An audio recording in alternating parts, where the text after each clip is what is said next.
Welcome to Making It with Terry Wollman, the show that explores the secrets, successes, and strategies for making it in the music biz. And now, here's your host, Terry Wollman. Welcome to episode 148 of Making It with me, your host, Terry Wollman. I want to express my heartfelt gratitude to smoothjazz.com and Blue Microphones for supporting our beautiful Sound of Us video, which we created to empower and encourage everyone to vote in the presidential election. Your voice matters and it counts. If you haven't heard the song, you can find it on my youtube.com/Terry Wollman channel, and please take a moment to subscribe. I'd like to share with you my intention that inspires this podcast. Time passes quickly, and I've learned that we should do what's in our hearts and do it well without apologies or excuses.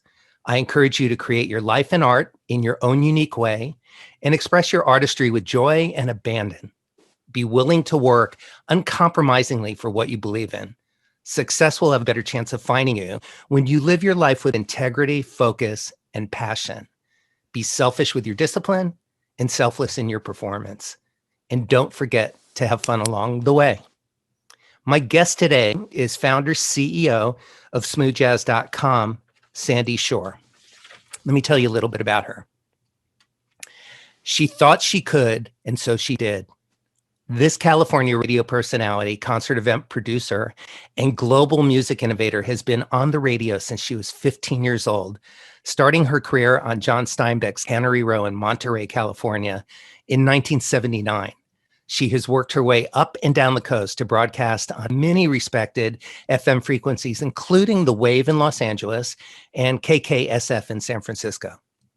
Known in the music industry as a visionary in regards to internet broadcasting and music programming, Sandy has dedicated her talent to introducing the lifestyle vibe of contemporary jazz to millions around the world by keeping the sound fresh and warm.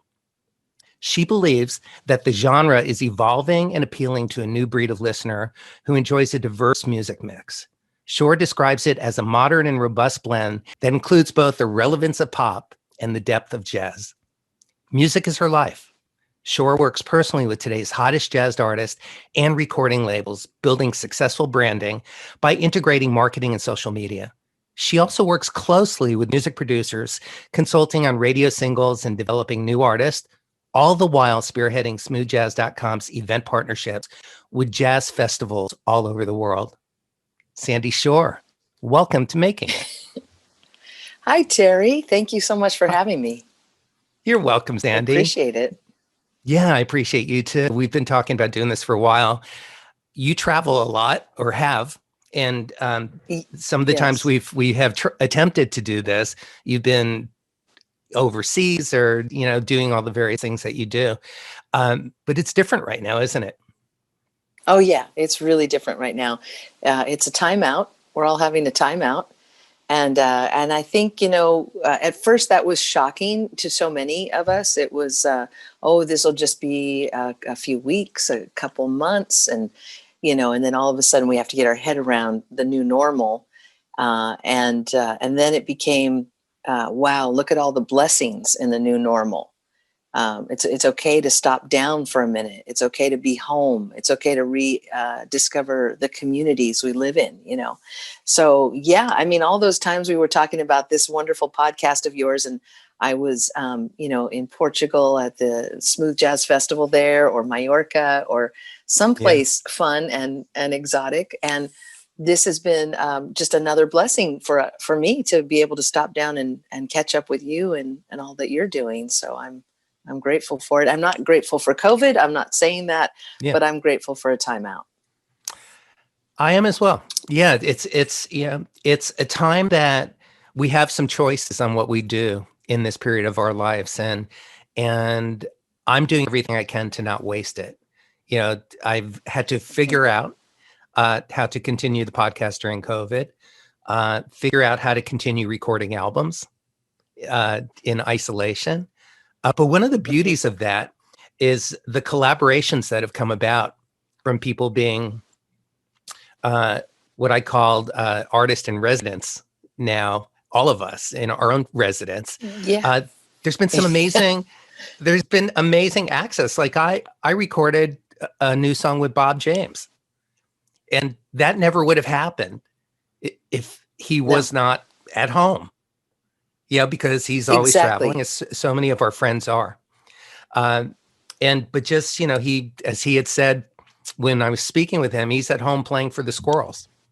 Yeah, so that led to an opportunity. He's true. A couple of things I want to say before we get going too much further. First of all, you've done incredible things with this time. I was so, inspired and touched by the vote video that you did, and we were delighted to feature that here on smoothjazz.com. As we could, to play our little part of getting it out. It was really stunning and important. And I know you've been keeping busy and you've been staying. You've really just, I can tell, I've talked to you a number of times during this period, and you've got a lot of energy, and it seems to be rising. So that's fantastic. And then the other thing I want to say is Bob James is he's always been a personal hero of mine, just on every level. I mean, first through the music, because that's how I discovered him. And then just as a human being, and an artist, I absolutely adore him. And what he's turned this time into, at almost 80 years of age, which he will be on Christmas Day, is absolutely unbelievable to me. I should have expected it with Bob, but he continues to blow my mind with and he's got an album coming out. I don't know if you've seen his little teaser for that. I have. He's something else. I'm excited. And I'm so happy you guys partnered together. That's so fitting. Me too. And you'll be one of the first people I share it with. Thank you. Yeah, of course. And thanks for your support. I mean, I really, really, truly mean it, that it was a labor of not just love, but commitment and passion, and a deep desire in our community, all these amazing people who came together to make this video with me, all remotely and safely. Everybody did it because they believe in our country and they believe in our democracy. And we were bipartisan about the message, but our passion was the same, regardless of what side of the voting fence anybody was on. So again, thank you for your support on that. I'm very proud of it. I mean, everyone you should be. It was, Terry, it was an outstanding video, regardless of the limitations. I mean, it would have been perfectly produced, even if we weren't living in these times where you had to isolate, So I just loved it. But also, I think that everyone came out to vote. I mean, like you said, on both sides, it was quite a run for the roses, Thankfully, we hit the roses. Well, yeah, I'm thrilled with the result and hopeful, for our future. What is it like for you to be on the receiving end of an interview? I usually watch you giving them, hosting them. It's really interesting to me. This is what I do with our world premieres over here at smoothjazz.com. The same thing, and I prepare for them, and I do an opener very similar to yours. And so for me, it was really surreal to be on the receiving end of that. And it was, it felt good, and it's nice for me to do this because I now feel the position that the artists are in when I talk with them. So it's fun. I have been interviewed, many times over the years, but never for a full show like this. No one has asked me to talk to them for an hour, on or off the air. Right, even at home. Even at home, right. Especially at home. Although I do talk Nathan East into an hour from time to time. Right. He and I can get going, but no, this is very exciting for me. I really enjoy it, and I love the theme, the ideas behind your podcast about the whole concept is absolutely accurate about attracting success, whatever that might be for each of us, and how to be in the world, and definitely what we do is not necessarily who we are, but oftentimes it is. And mirroring people's success, when you look at artists such as yourself, or back to Bob James, I mean, I don't mind, we can make the whole hour about Bob if you want, but I think that someone, this one's about you, someone like a Bob or Nathan or yourself, when you start to look at the people that you admire and that you enjoy being around, and you start to see how you attract certain things to your life, then you start to unlock these, these concepts and these ideas of how the universe really is in play, and how things are not. My favorite saying right now is, I have a lot of favorite sayings, but the one I'm using right now is, we don't see things as they are. We see things as we are. And if if you just decipher that one, just decode that, what does that mean? It means that if you're not having the greatest morning and you see something a little cynical or a little gnarly, and maybe somebody said something and that's not what they meant at all, but you happen to have heard it that way, or you saw it that way, and that creates a chain of events that maybe you weren't really looking for. And the opposite is true. If we see the world with more optimism and more enthusiasm and maybe a little bit more forgiveness of something, all of a sudden everything starts stacking up differently, and so that's just sort of my approach to life, is how do I want to see this? How do I want to take this? And what do I want to walk away with from this experience? It's a beautiful way of looking at life, and there's a lot of clarity to what you just said. I agree with you. One of the things I want to do today is dedicate our conversation as an opportunity for our listeners to get to know you personally, and also learn about smoothjazz.com, and also to share your perspective and business tips for both up and coming artists and established artists, sort of a mini masterclass, because you have a front row seat to what makes things work and what makes things not work, for artists, and also in music. So let me start with something that I mentioned in the intro, which is on your website. She thought she could, and so she did. Would you say that's been your mission statement, your personal mission statement in life? Yeah. I was really fortunate to be raised by a woman who told me that. She told me whatever I wanted to do, whatever I applied myself to doing, I could do. And this was a really advanced way of thinking for this age of a woman. She was born in 1934, and my mom was timeless. So she had notions that were a little before her time, and she was raising a daughter, and I didn't really want to be interrupted by gender or age. At the time, I was very young, and I didn't want to be stopped because of things that had not formally happened a lot in my chosen profession of radio. I mean, there were no women really on the air. And I was told many times that I would never be on the air full time because women just didn't do that. I could do weekends and maybe evenings. And then when I was on the air, I was told never to play women artists back to back. Never do that. And so I have had an interesting beginning to this career, and I do think that has been my mantra, because if I was ever held back for reasons that are absurd today, like being female, I didn't pay attention to it, and that was my choice. I just didn't pay attention to it. It doesn't mean that if somebody didn't hire me because I was a woman and they wanted a male, of course you pay attention to that because you don't get the job, but you just keep trying, you just keep trying, because that to me was just it just wasn't something that was going to stop me. And I do think that was a good mantra for me. Yeah, I did it because I thought I could. And eventually you keep knocking on enough doors, right? And somebody's going to see you. Somebody's going to get it. Yeah. And I liked what you just said about my front row seat to the industry. I am a radio artist. That's how I see myself. I wanted to get into radio because I loved music, not because I loved the way I sounded. In fact, I was horrible at 15.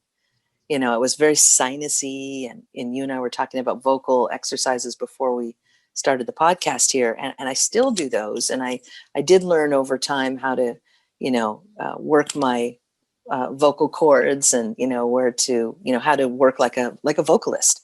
Have you do studied, not want to hear me sing. Have you studied voice and singing and acting, or do you just sort of a natural gift, and then you've learned to understand the mechanism of speaking? I think I have a natural passion. I just wanted to play music on the radio. And who I grew up listening to were, DJs, male DJs, because they didn't have women until the 80s, till I was doing it. Right. So I just thought, I didn't see the gender thing, just like, I don't see a color thing, and I don't see an age thing. And I don't think Mhm. I don't think we need to, because there's something to be gained from every one of us. We all have some texture to bring. So I was inspired by the DJs I was listening to, and I wanted to play the music. And believe it or not, technically, I was drawn to the segues, the music mixing. That's what really Mhm. lit me up, and how to build a set. And I've been fortunate enough to be on radio stations over the years, because I started early enough. I was young enough to where I could play vinyl at the beginning, and slip cue records, and and match beats, or match concepts and songs, and all that stuff. Really, that was what was floating my boat back in the day. So the voice was something I had to just learn over time, and I studied. Where Mhm. I did take classes, yes, and I did go to. I was fortunate enough to go to a school that was attached to my high school when I was young, that was offering radio acting and theater and all of that. I'm a horrible actress, and I'm not being I'm not being self-deprecating, because I'm not that way. I can't act, and I don't sing, and I love to sing, but I can't Mhm. really. If it's an old song and I got the melody stuck in my head deep enough, I can stay on tune. But I really struggle with that, Terry. In fact, we should talk sometime, and maybe you can hook me up with somebody. Sure. But Absolutely. yeah, I'd be I don't happy think to. I'm tone deaf, but I don't do it well. I think the vocal part has come over time, and I've really studied listening to a lot of people I'm inspired by. Mhm. Did your mom bring you up as a single parent? I had kind of an interesting childhood, because my sister's 9 years older than me. So when I was really little, there was a foursome to our family. My father was still there. My mother and my sister was, 9 and 8.5, 9. So it was an interesting first few years where I thought I had a foursome family, which was fantastic. And Yeah. before I knew it, my dad was leaving, because it was the 70s, and that's what dads did, right? So Mhm. Mine yeah, did too. see, Yeah. it's a byproduct of our Yeah. generation. So my dad left with, another family. And then my sister grew up and had the gall to leave and start her life. So I was kind of Although you were still very close with I'm your very sister. close with her still, yes. And she has a wonderful family Yeah. I'm really attached to. Um, yeah, Yeah. so my mom and I did have just each other from about, I would say, maybe 10 or so on. And Mhm. she used to say that we were growing up together. That Yeah. makes So sense. she did everything. She used to roller skate, she would roller skate backwards. So everything I could do, she could do better, but she didn't really That's good. she didn't rub that in my face or anything. She was a fun mom. You know, I Yeah, it sounds like it, and it sounds like a wonderful mom, very supportive, and uh, a forward thinker, like yourself. It definitely the apple didn't fall far from the tree on that. And by the way, speaking of dads, our both of our dads did leave. My dad didn't really leave us; he left my mom. So I still was fortunate to have him in my life until I was 17 when he died in an Oh accident. yeah. So I'm so glad to hear that. I feel fortunate. Yeah, so he definitely made his mark on me. Both my And I parents think did. that's safe to say Uh too. I mean, my dad left. I mean, it was the marriage, and I'm yeah. being kind of faux bitter, because I'm completely over that. And my father asked for my forgiveness, and I gladly gave it to him. We don't know Good. what's going. We wouldn't know what they were going through back then. And I do Mm-mm. believe we're all just trying our best, during these times. So, that I just think that was a weird time to grow up, when all of a sudden Yeah. divorce became the thing to do, and it was hard Hmm. on us kids. I mean, it was for me anyway. Yeah. Did it make you feel like you might never have a long relationship, personal relationship, that wasn't something you wanted, or afraid that it might not be achievable? Yeah, I think so. I think that it does set some sort of puts a little seed in your brain as a child, like I suppose the line could be marriage doesn't work. You might get that message as a child. But, we come to learn, and, in the event that younger folks are listening, life gets to be anything you want it to be, and so it doesn't, just because, our parents did one thing, that certainly doesn't mean we have to follow in those exact footsteps. You can learn from that. Right. Yeah. Right. Yes, I did think that. Yeah. Yeah. And I think that it is, it's a sad thing that can happen to children of divorce, that they do wonder, is this what it is,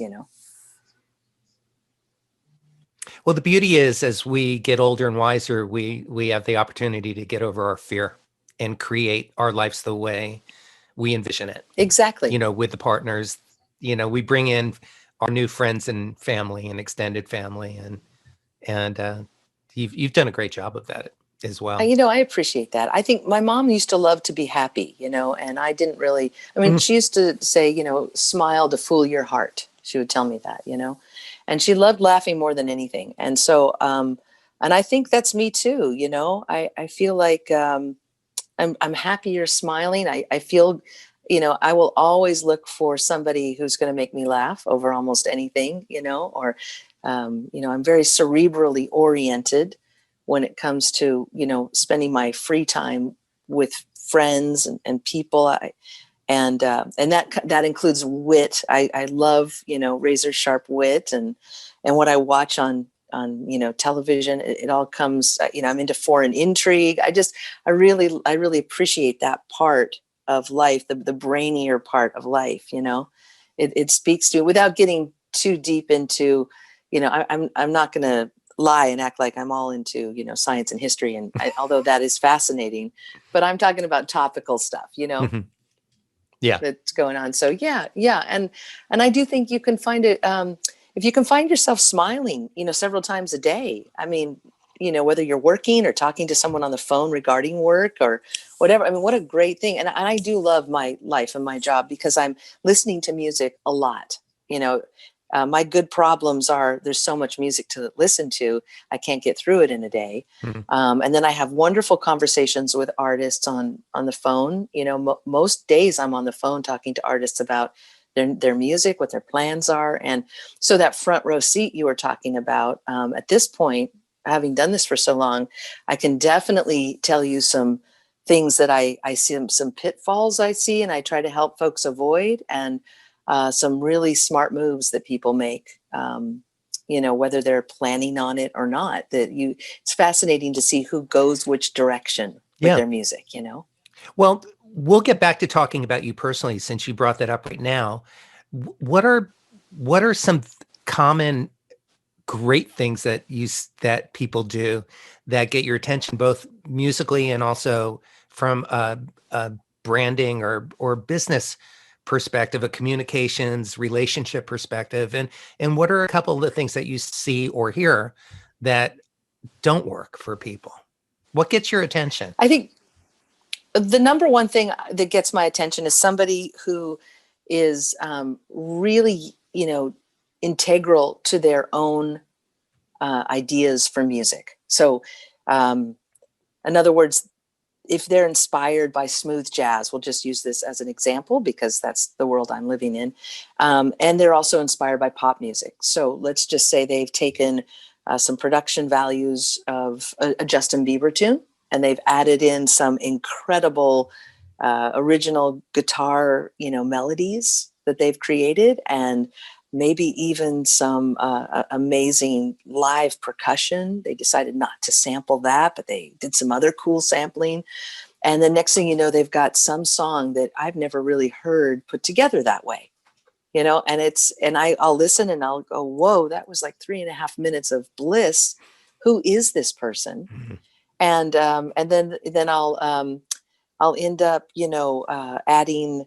I'll call them. Usually I'll call them if I'm really blown away. I'll call them, and I'll end up saying, okay, you're amazing. Who are you? How old are you? And sometimes they're really young, and other times they've been around forever and ever, and they just found the right formula. And so that's the number one thing I would say is somebody doing stuff that is, unique and, but integral to who they are. Because the flip side of that very coin is somebody trying to be somebody else.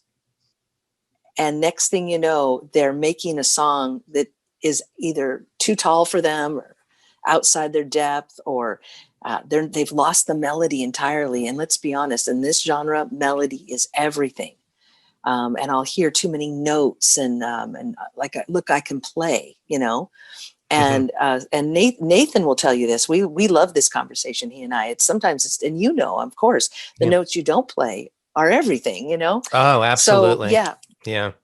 Double-edged sword right there. Uniqueness and then too many notes and stuff. Yeah, some of my favorite moments in songs that I love, whether I wrote and arranged and produced them or my peers in any genre, is the silence.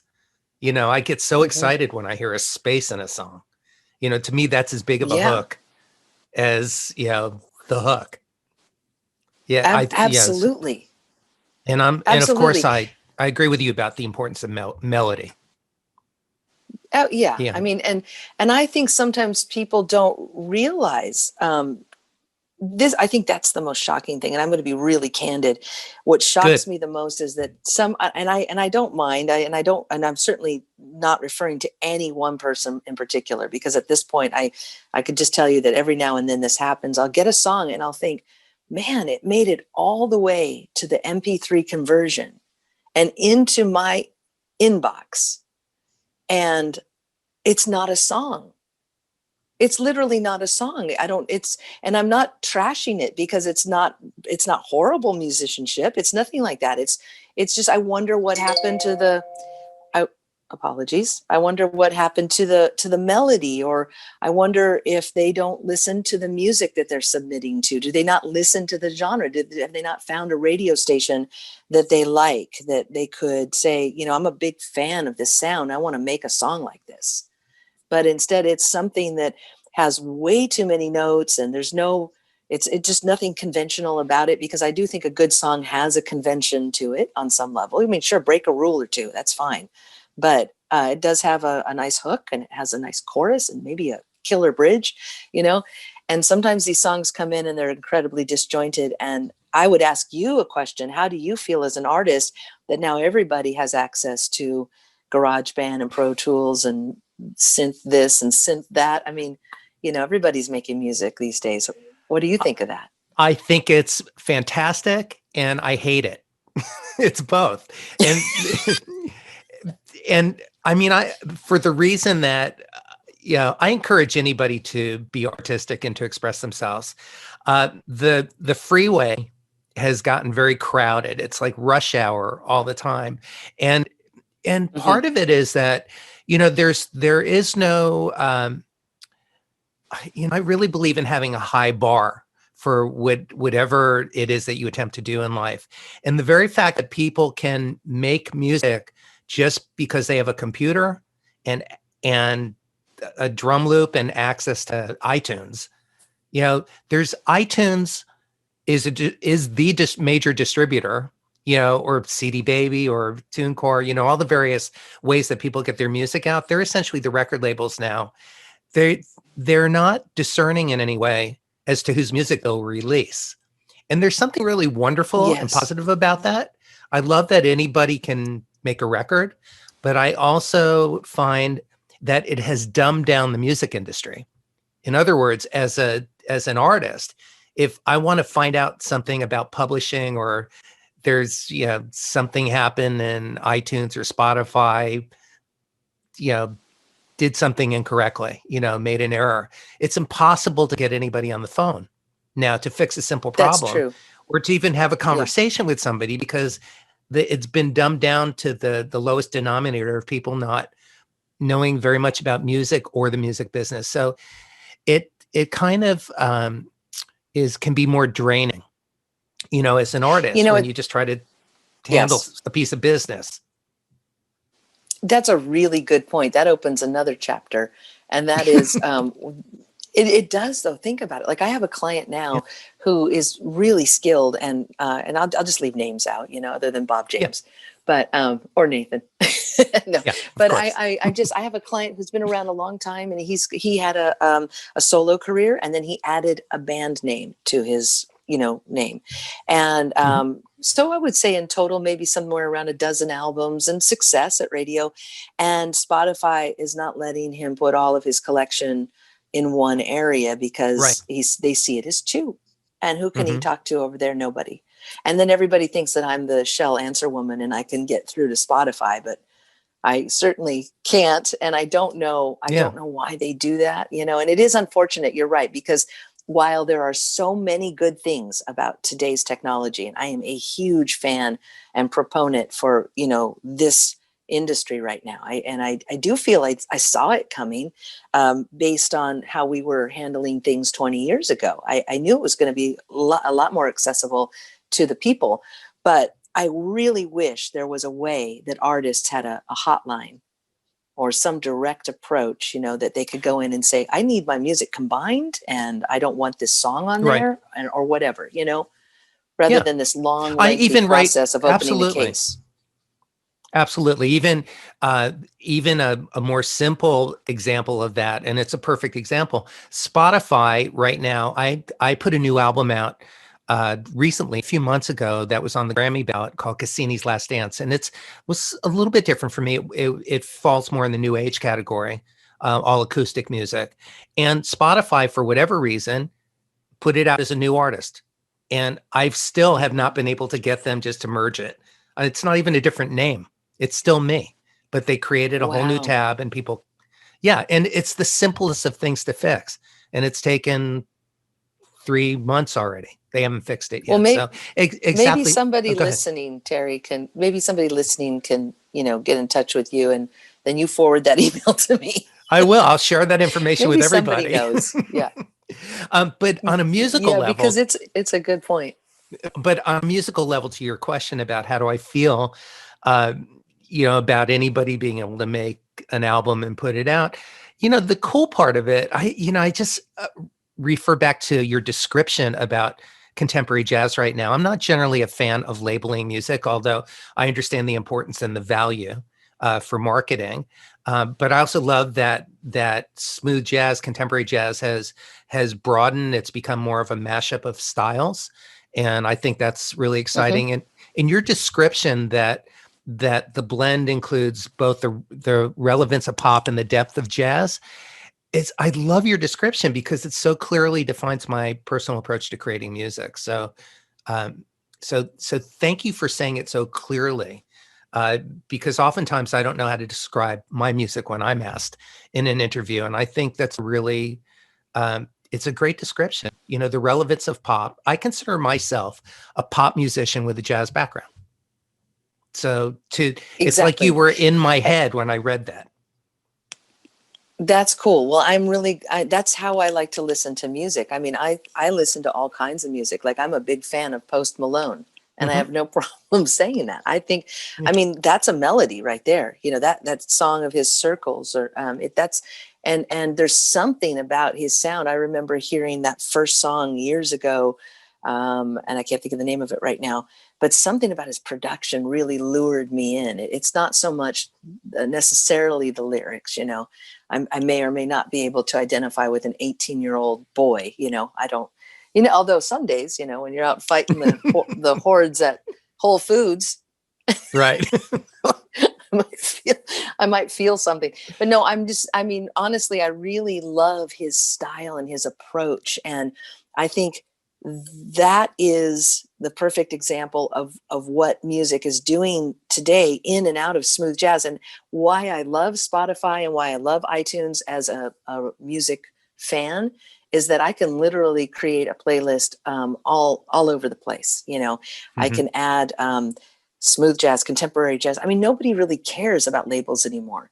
Right. And honestly, the millennials, the way they think is probably, it's not unfamiliar to me because that's how I always was as a kid. Just, I loved all kinds of music. I grew up listening to jazz because my dad played it all the time. And my mom was a pianist. And I should have said that. My mom was a musician, and she played all the time, every day. And Nat King Cole, just floated through our house, and standard pop songs and sometimes country. She was a huge fan of Patsy Cline, Mhm. and so I was around music all of the time. And of course, the 70s again, that's when the era of bubblegum and melody, and I was super attracted to that. So, and then as I grew older and really kind of fell into jazz, I was I really wanted to be a pop DJ, and, for a top 40 station. That was kind of what I thought it was going to be, my deal.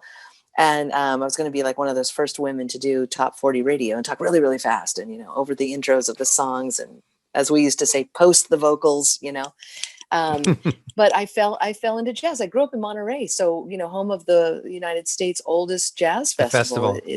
Yeah. And, that is just submersive to a human being, whether you get it or not, or you play an instrument or not, just floating around the festival every year. It changes you. It becomes part of your character. And I think that started to get inside my blood.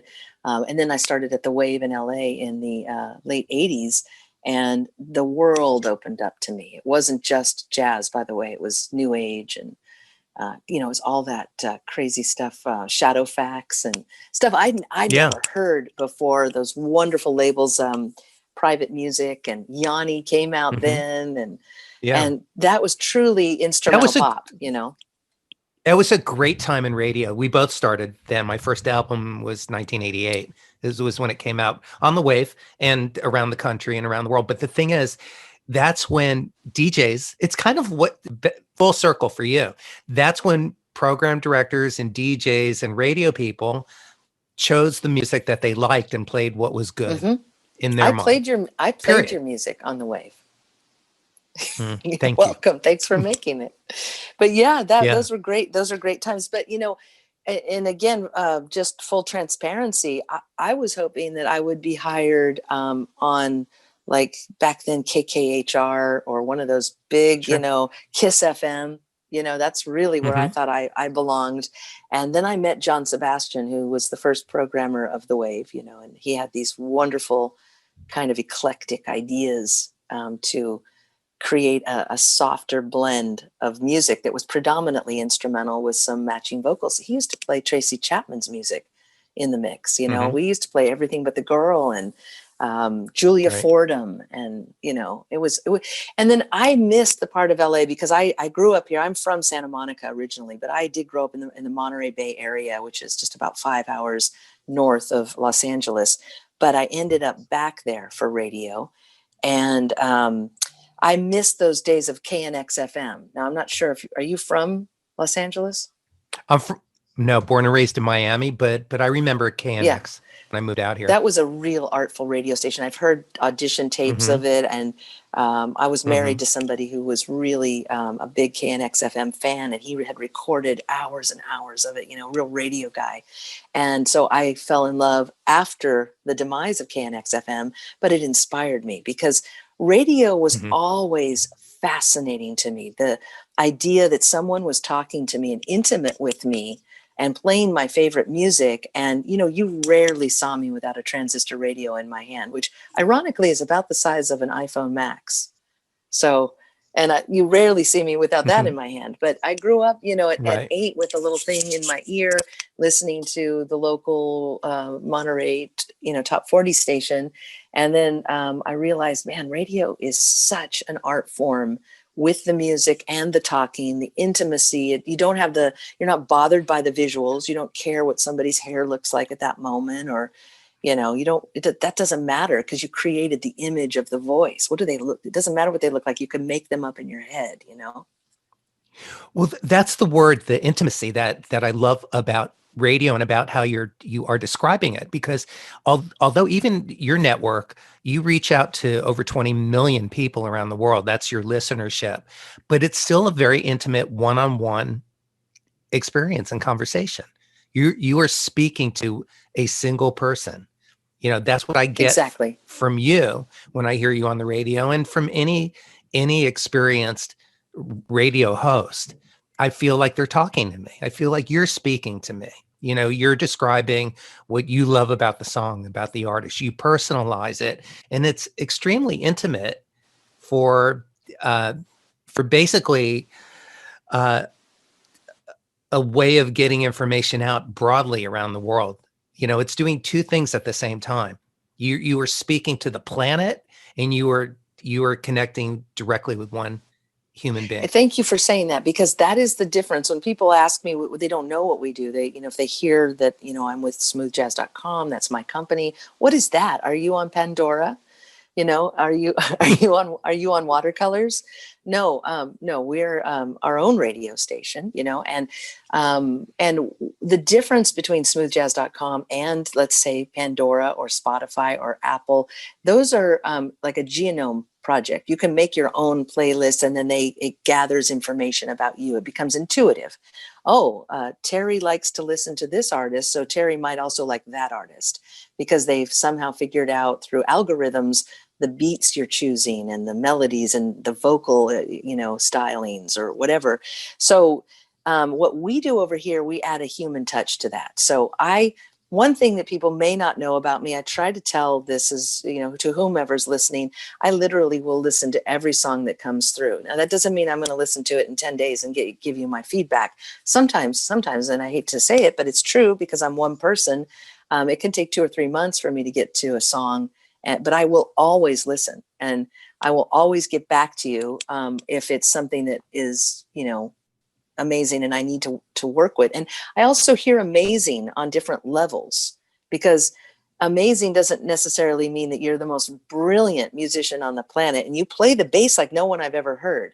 It might mean, my gosh, the inspiration, the concept of your song, the vulnerability you brought to this, while you might not be the most experienced recording artist I've ever heard, there's something there that is so moving. I want to feature this, So I listen to everything that comes in, and I do want to get that out to people. And I think that you're always welcome to send me stuff, and just be a little bit patient here.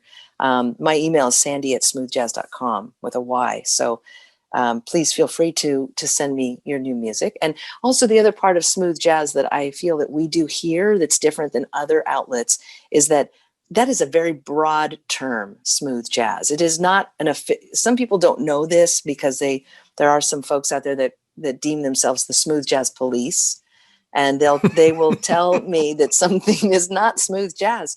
But smooth jazz is not really, it's not a format. It's an umbrella term. And it incorporates pop and jazz and R&B and neo soul and chill out music and lounge stuff, and even sometimes hip hop, I've heard it described as a lifestyle, not just a form of music. And in the same way that so is Apple. Somebody told me one time that Apple doesn't sell computers, they sell a lifestyle. That's why every time a new phone comes out, there's people standing in line outside the Apple store with the last version of the iPhone, getting ready to buy the new, and but that's, so in Apple, I see that as a really brilliant business model, but I don't really connect with it. However, in the lifestyle of smooth jazz and the community that has grown with fans and artists, I think it's really kind of cool. I think it's really just kind of cool that, because it's, like one thing, you've been promoting concerts for a long time as well, and interfacing with other festivals, but you've got your own festival that you do in Monterey every year. Yeah, you don't mean the Monterey Jazz Festival. So because it's that's not mine. I'm talking about I'm talking about the one that you do with Nathan East as the music director. And it's in Monterey, and you basically, you understand it better than anybody, for 2 reasons. One, you produce events like that yourself, and also you are invited to events like that around the world. We've done jazz cruises together. Yeah. We've been on the same cruises and traveled the world, and it's, the community is one of my favorite parts of what the genre has become. About 10 years ago, I realized I'd been spending way too much time at my desk and inventing and inventing. And I have a small team here at smoothjazz.com that is as relentless as I am. We get a good idea, and we're like a dog with a bone. We're not going to drop the bone until we. And by the way, may I interject? It might be a small team, but they are a global team. You've got you've got team members that are not just in Monterey where you're based, but they're all over the world. Exactly. You've got team members in Europe, and I think that's probably a big part of the success of what you do. Definitely. Yeah, definitely. And I choose people to work with that may or may not have experience in radio, because this isn't just radio. The concept for smoothjazz.com back in the day when I was, dreaming it up was, my God, we could have a radio station with visuals that people could actually interact with. They could push on buttons. There could be color. There could be, things that pop up. They could go from the front page to all kinds of different things. And so that's the nature of my company, is not just radio. But so I didn't want to try to hire just radio people. I think actually outside of myself, I might be the only radio, industry person on the team. I have a couple of graphic artists. Both are musicians, actually, as well.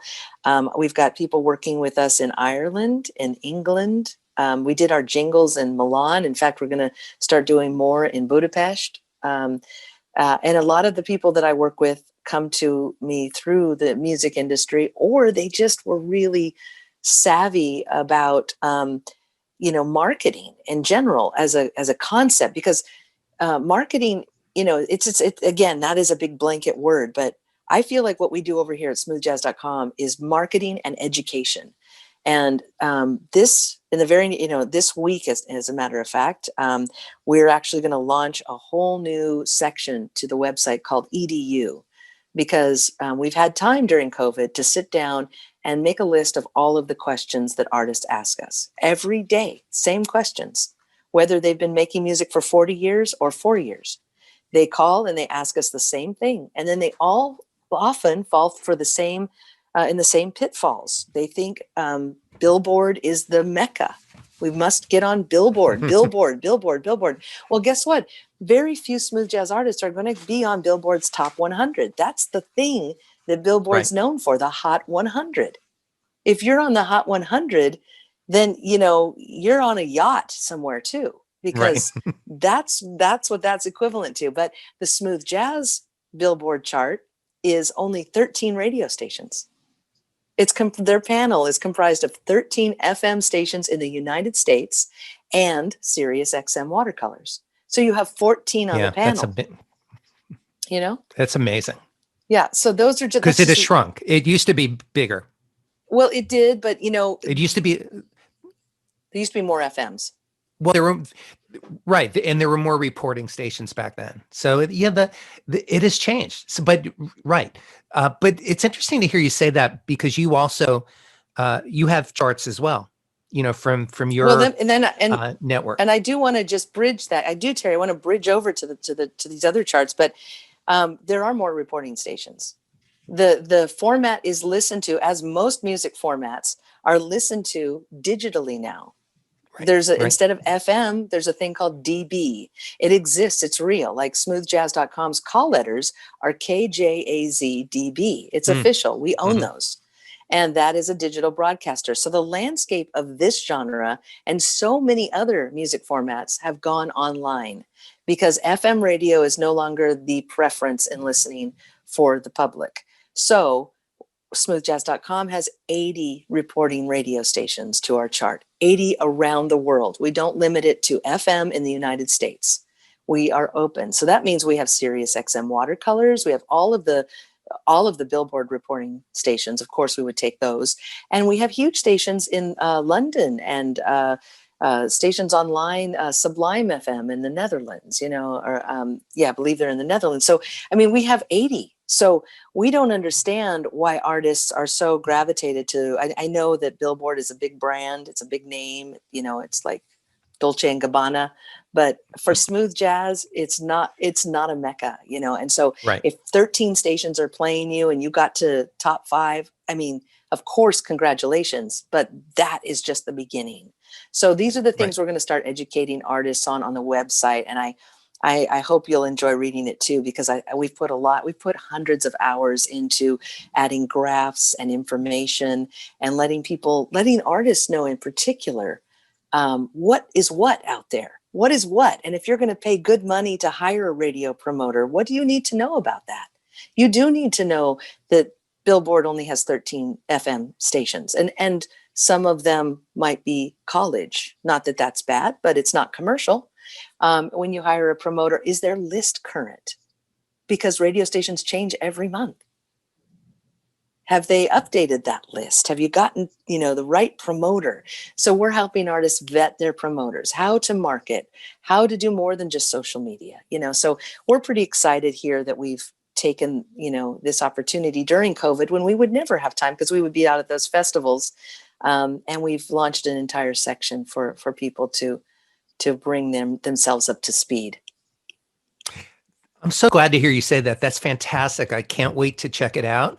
And, because what you're doing is you're empowering artists, both up and coming artists and seasoned artists like myself, because, the ever-changing landscape of the music business that we're in changes daily. Every time we turn around, it does. There's a new way that you need to have to sign up to collect digital royalties. For a while, I mean, certainly Sound Exchange is what people need to register their music with. And that's one of the things that you educate your artist about. And but it's almost like it's these secret societies that nobody gets to hear about, and they're wondering why they're not getting paid.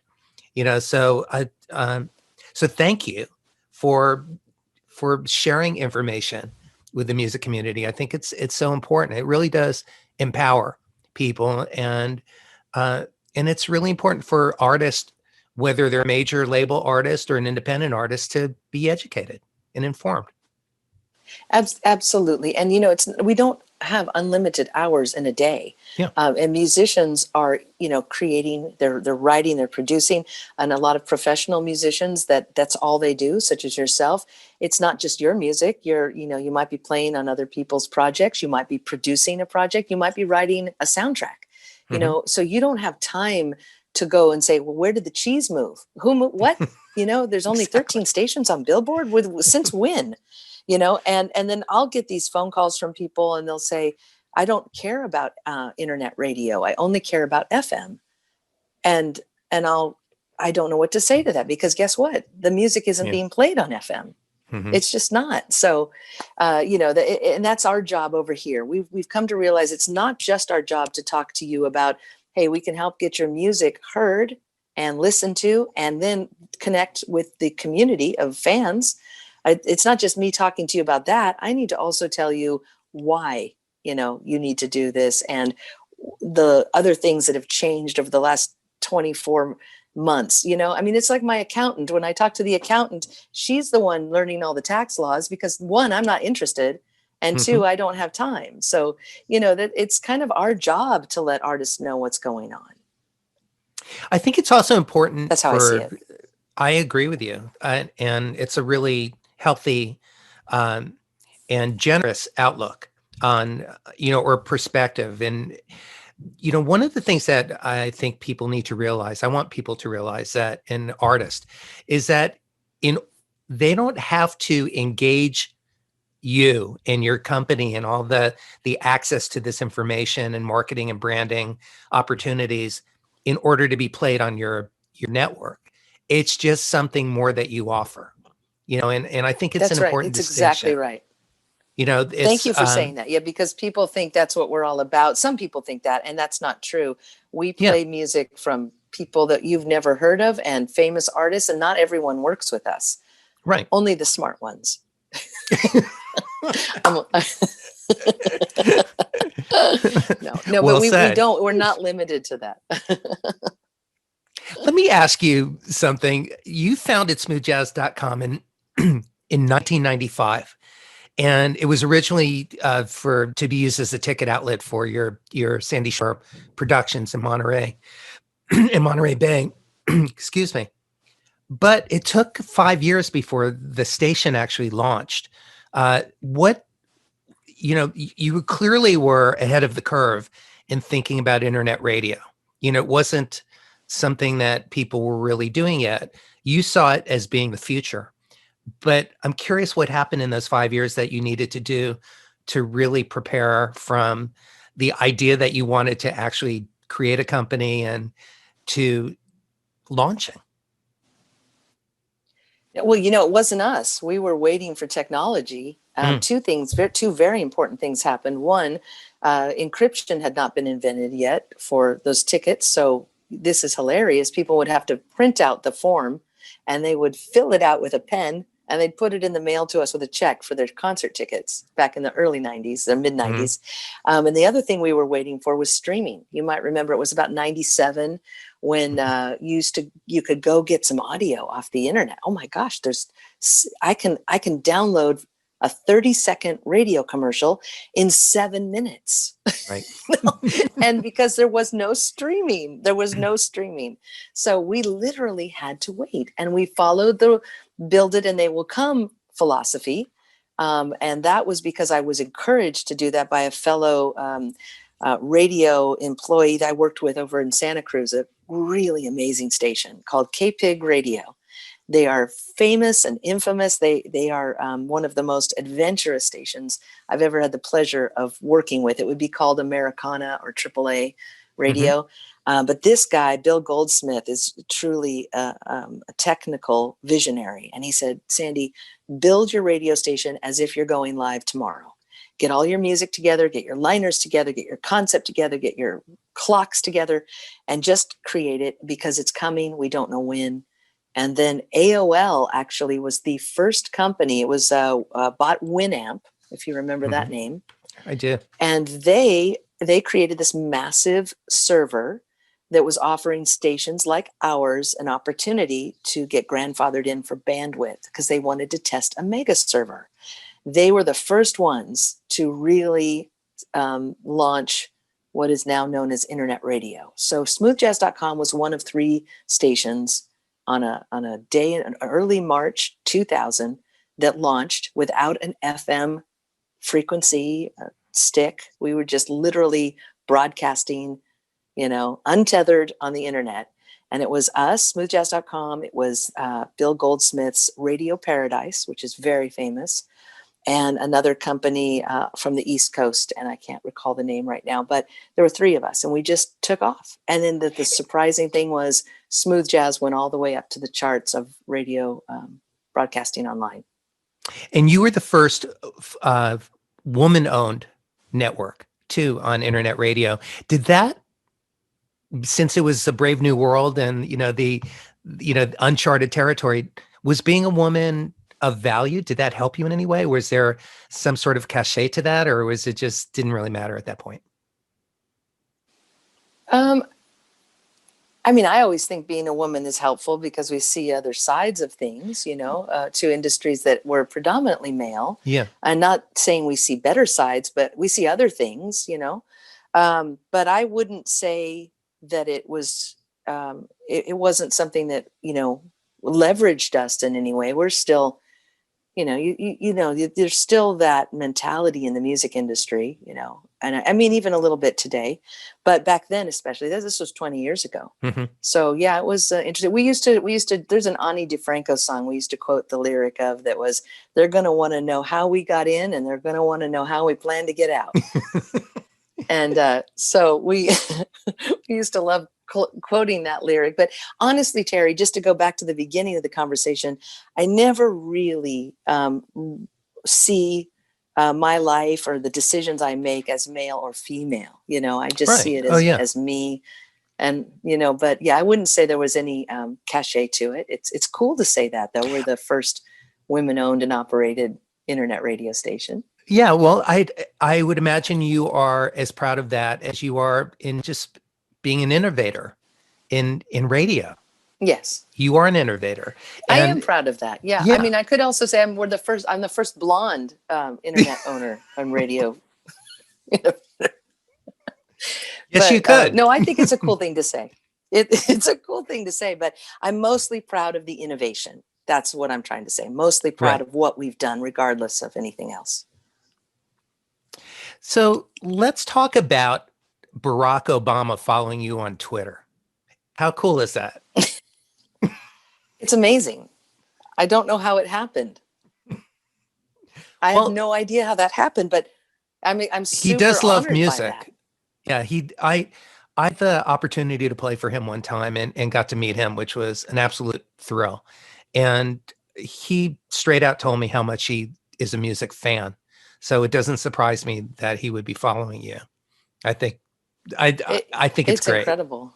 Yeah, I'm sure. I just discovered that. I discovered that one day. This was when he was president, and I was like, "Does that say follows you?" You know, and I just couldn't get over that. So I kept staring at it and kind of trying to figure out if I was reading it right. And I said, "Well, I better start following him then." No, I'm kidding. I already followed him, but Yes. no, I think it must be the music, the passion, that he has for music, and I Mhm. just don't want to bring it to his attention somehow because I don't want him to unfollow me. Right. I I'm want to share. honored. I can understand why. I want to share a couple of personal things about you that I think are really a big part of who you are. One is that you used to play professional tennis. That it's actually something that it's a direction that you almost went into. Hmm. At age 16, you had a 77 mile per hour serve, which I wouldn't want to be on the receiving end of. Are you back to playing tennis? I know that you and I also share that we are genetically modified with both having had hip replacements. How are you doing with that? Yes, yes.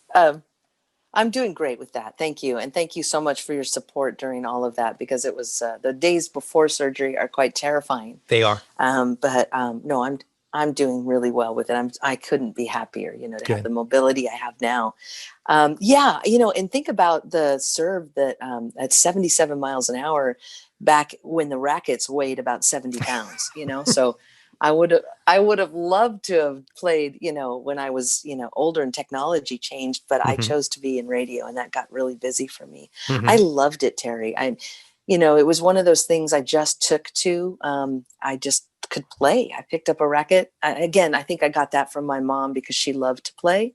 And I didn't start playing until I was about 13 or 14, and I just loved it. And I started entering in tournaments, and I was actually endorsed by Yamaha. They used to give Mhm. me all of their the rackets and stuff. And I did think about doing it. It's just that with that hip, which was always a childhood dilemma for me, as I told you, my issue didn't come later in life. It started when I was about 8 or 9. Right. I You've was had slower physical than challenges your whole life. Mhm. I have, Go yeah. And ahead. I was slower than I would have liked to have been as a tennis player, which I think made me smarter because, tennis is a game of strategy as much as it is Mhm. of physical power. So, placement of your body and the racket and the ball. So, I think it made me smart. Tennis made me very, very smart because I couldn't move as fast as some. So I had to figure out the angles. So it was a very good thing for me in my childhood. Kind of got me up and over that whole divorce thing we talked about early on. Right. Right. You still are.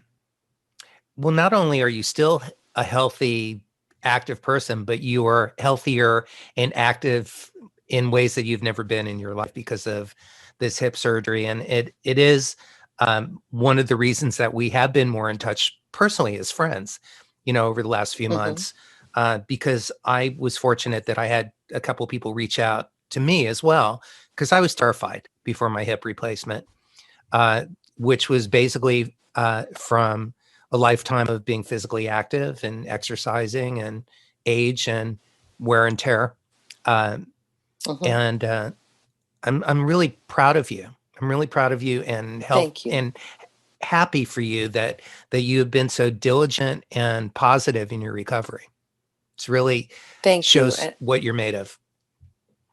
It means so much to me that you've been there in my corner all along with, little notes and texts and noticing, over the last 4 years, which is really where I started digging in, because I knew if I wanted to live any kind of quality life, I was going to have to get this hip fixed. And then I needed to lose weight to get to that point where I felt comfortable with the surgery. So I've spent the last 4 years, you know, modifying my body. Well, that's the next part of the conversation. I mean, I'm so impressed with your um, focus. And in that was not an easy feat either. You lost a lot of weight. You really were very conscious and diligent about not just losing weight, but living a healthier lifestyle. Yeah, yeah. I think it was that, you know, I mean, look, people who manage their weight deal with their weight issues. If you've got weight issues, you know, it's a lifetime struggle with it. So for me, it was, this was the last time I knew that at the, you know, age I was entering into, it was like, it's now or never. Really. I don't want to get older and sicker. Mm-hmm. I mean, I can't stop getting older. At least I can look good while I do it, you know? So that was sort of that was sort of the thing, you know.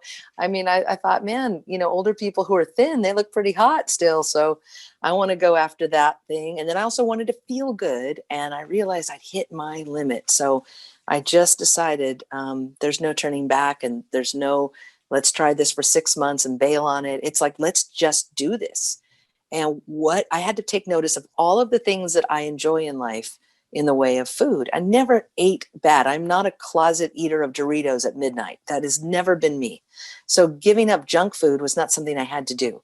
I just literally had to cut back everything I eat. And if you think about it, I'm almost half the size I was.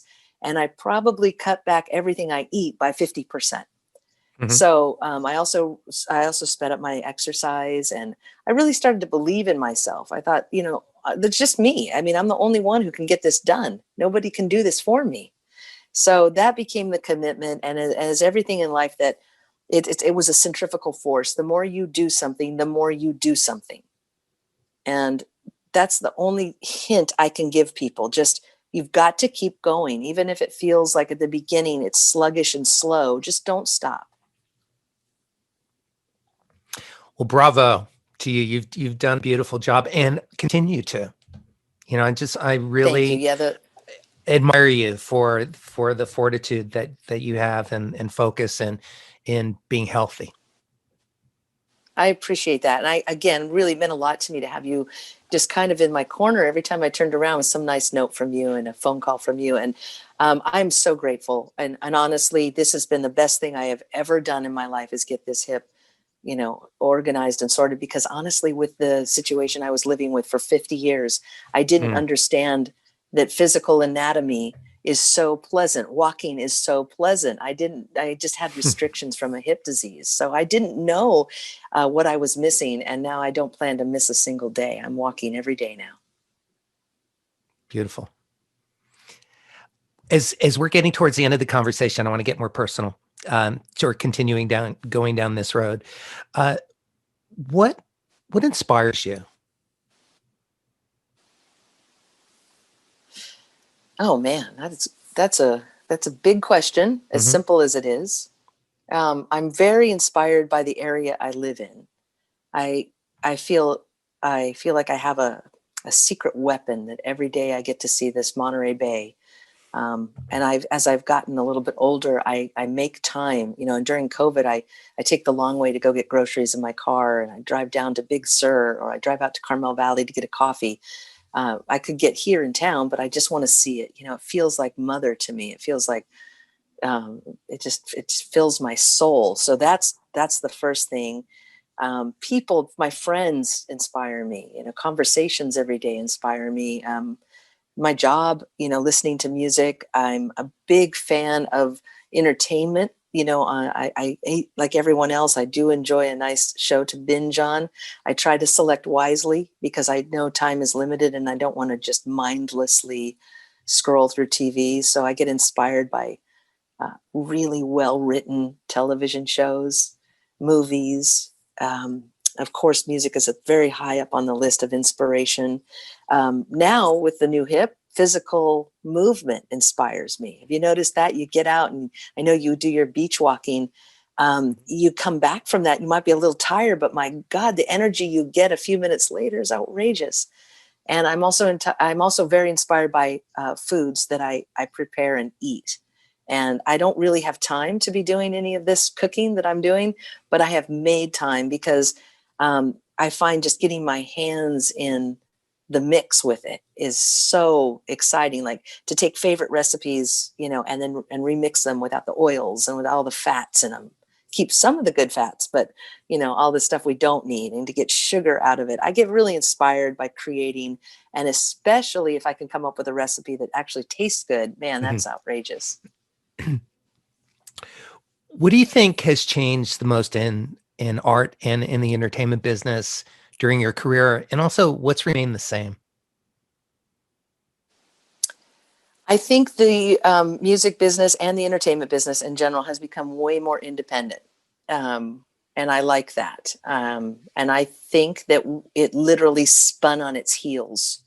There was a consortium, or as you called, a secret club of people that were running the show, running every show. Like, there was the TV side of it, the movie side of it, the music side of it.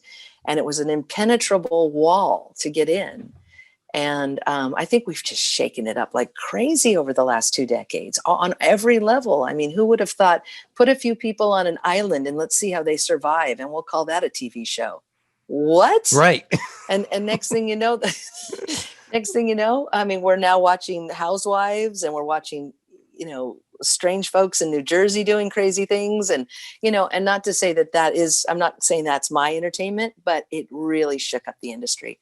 And same with music. Like, the way people are getting in now is, it's much more open. The gates have swung open. So I like that. And where things stay the same is that we continue to get in our way after a certain period of time, where we rinse and repeat. And, you see somebody go, well, if that show's a hit, let's make a show just like it. If that song's a hit, let's make a song just like it. And I think, I don't know where that comes from in us. Sometimes I think there are people that are like paying homage to a song or homage to a series, and they want to do the same thing because of that. But let's keep our originality going, because that's what the last 2 decades have shown, that originality and independence is fierce right now. I had a guitar teacher when I was in college, when I first started focusing on studying jazz. And he said that the hardest thing was not to be able to imitate other artists, which is a great way of learning how to do things, but to eventually find your own voice. And you have found your own voice, for sure. Well, thank you for saying that. And I agree with that guitar teacher. And I don't think that comes overnight. And that's something that when we're young and all fired up and we think we have something to say, I don't think we really have anything to say until, you live a little bit, and that's not to say, there are not there's not 20 somethings out there that are not offering up information that I could benefit from. I mean, as a matter of fact, Justin Lee Schultz just told me, he's 13 years old, that his philosophy for life is, if he's not having fun, he doesn't want to do it. I mean, that took me 50 years to understand that. Well, he's clearly having fun if you watch his videos. Yeah, absolutely. He's having fun. So, I mean, I think when we get our voice, it's not always at the same time as each other, but it does come. It just doesn't come when it doesn't always come when you think it's going to. So, we hang on. And I had a guy tell me once in radio, less is more. And because when I was 19 or 20, I just wanted to talk too much on the radio, and the people just wanted to hear the music. So my big advice was less is more. And until you have more to say, pretty much, Right. There's form without content. You've got to live life and embrace life to have something to say. Otherwise, I mean, I guess that's what draws me to artists, painters, dancers, actors. It's not just the technique, but it's the point of view. Exactly. Exactly. Well said. I'm curious how you balance your life. How do you balance art, family, and business? Are you good at that? Or is that, I know I struggle every day with all the things that there are to do when I get up in the morning, and the things that I want to accomplish, and still exercise, be in my marriage and be a friend to my friends. And are you disciplined?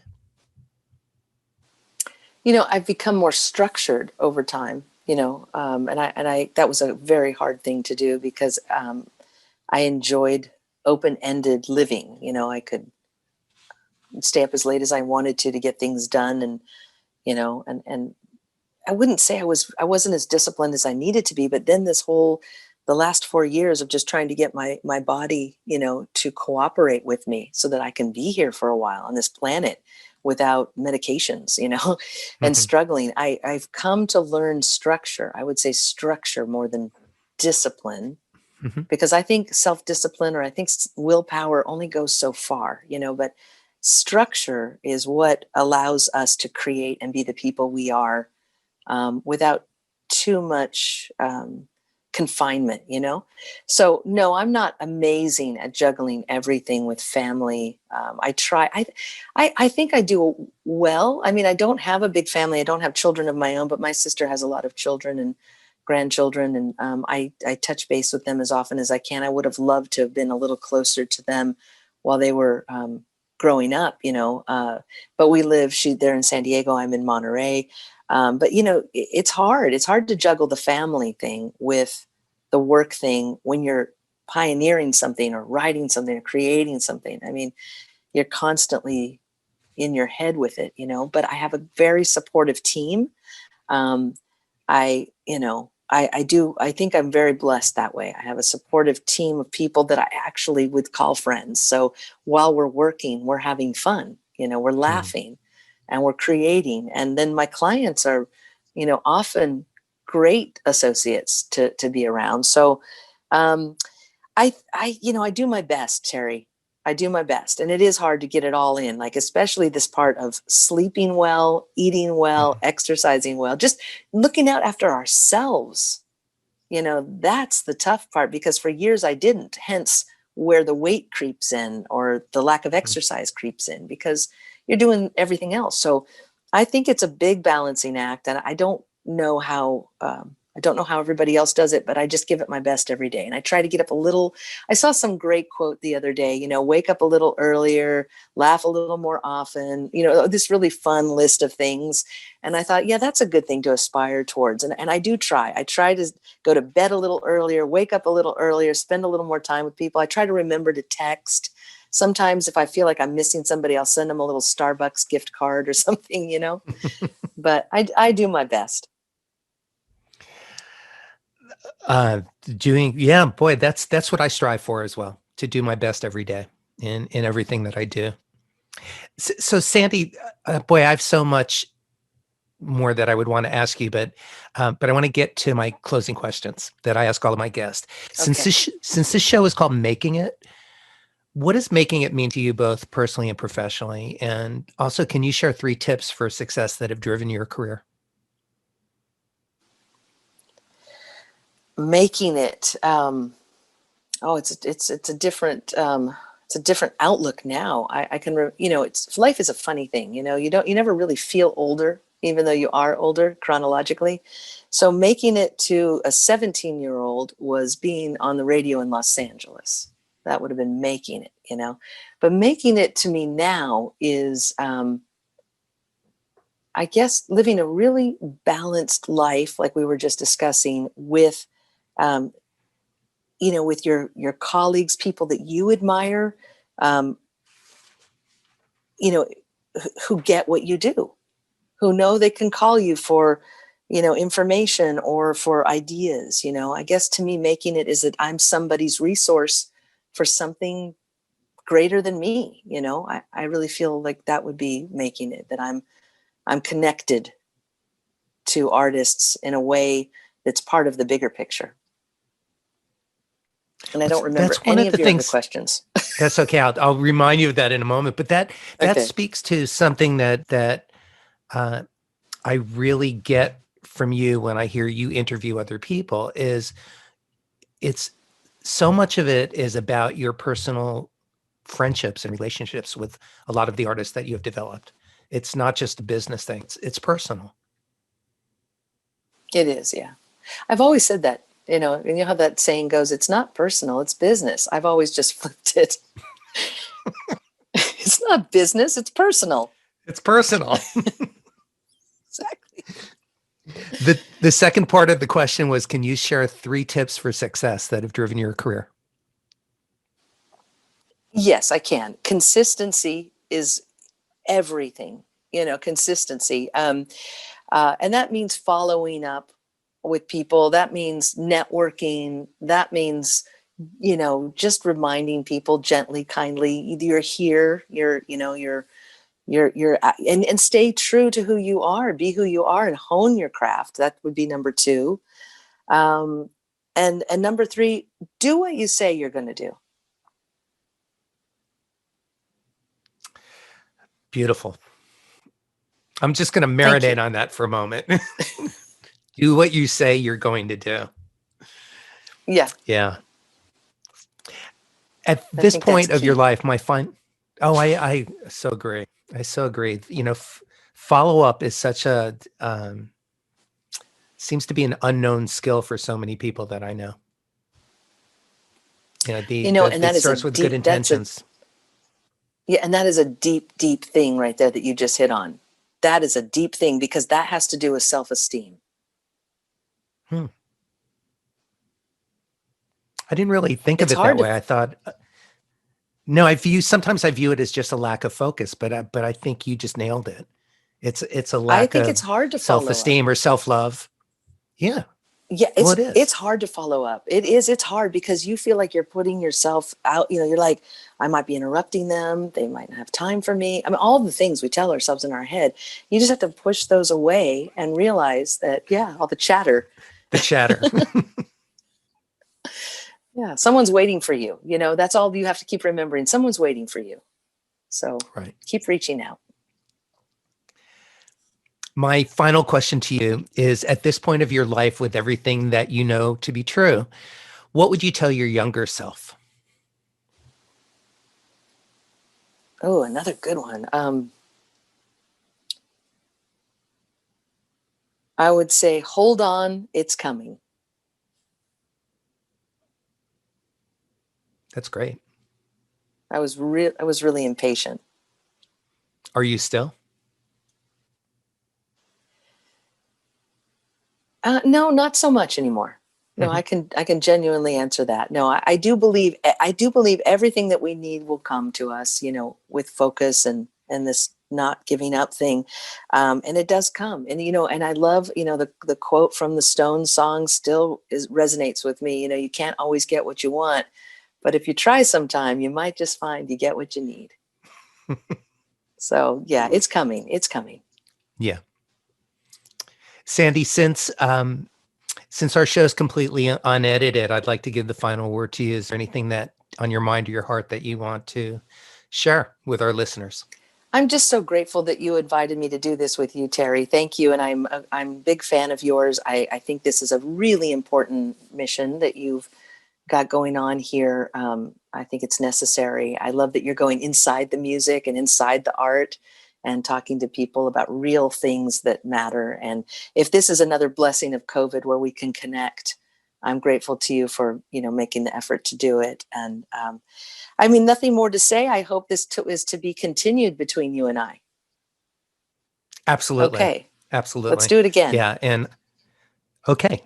Absolutely. And by the way, I'm grateful to you. We have both been doing, practicing our craft in our careers for a long time, and supporting each other from a distance. And it's been really my joy to be able to support you, more closely and directly. Well, thank you. And together, you and I are a couple of still very youthful hipsters with our That's with right. our genetically modified bodies. So we'll have to go for a walk sometime Mhm. soon when this thing's all over.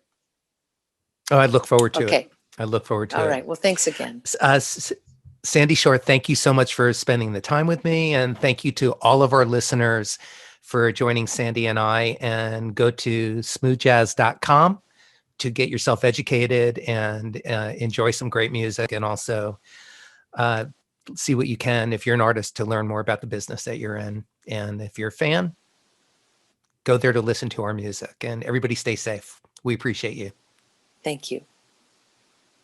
Tune in again next week for another great episode of Making It with Terry Wollman.